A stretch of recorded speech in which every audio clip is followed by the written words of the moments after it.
Alam mo ba na sa mundo ng content creation, may mga tao o kumpanya na nag-aalok ng mabilisang paraan para padamihin ang followers mo? Oo, yung tipong bibili ka lang tapos bigla na lang tataas ang number ng followers mo. Pero bago ka ma-excite, may dapat tayong pag-usapan. Bumili ba o wag bumili? Una, paano nga ba ito nangyayari? May mga nagbebenta ng followers na gumagamit ng bots o fake accounts para paramihin ang followers ng isang account. Halimbawa, may 1,000 ka na followers tapos bibili ka ng 5,000. Sa loob ng ilang minuto o araw, tataas ang number mo sa 6,000. Sounds tempting, di ba? Parang instant credibility ka na, pero may catch ito.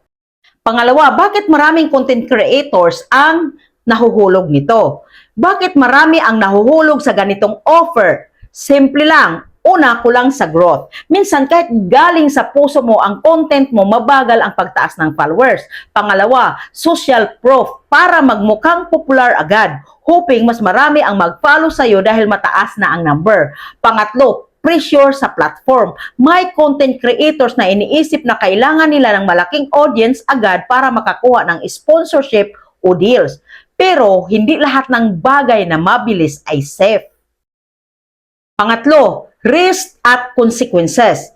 Ngayon, ang pinaka-importante, ano ang pwedeng mangyari kung bibili ka ng followers? Una, fake engagement. Hindi totoong tao ang followers. Kaya kahit may 10,000 ka, baka views, likes o comments mo minimal lang. Pangalawa, algorithm effect. Platforms tulad ng Instagram, TikTok at YouTube at may AI na nakakadetect ng fake followers. Kapag nakita nila, pwedeng ma-penalize o ma-limit ang reach mo. Pangatlo, credibility issues. Kung malaman ng audience o brands na fake followers ang sayo, masisira ang reputation mo. Pang-apat, wasted investment. Binabayaran mo pero walang tunay na benefit sa growth o monetization. Pangatlo, collaborate with others. Partnership and shortcuts help grow real followers.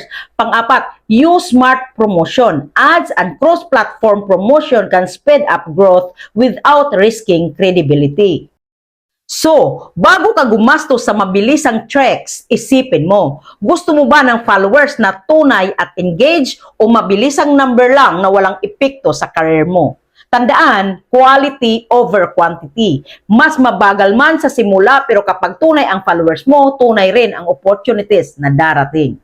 Build real, grow real, be real. Kung gusto mo ng tips para paramihin ang followers mo ng legit, stay tuned sa channel ko at i-follow mo ko para sa maraming strategies.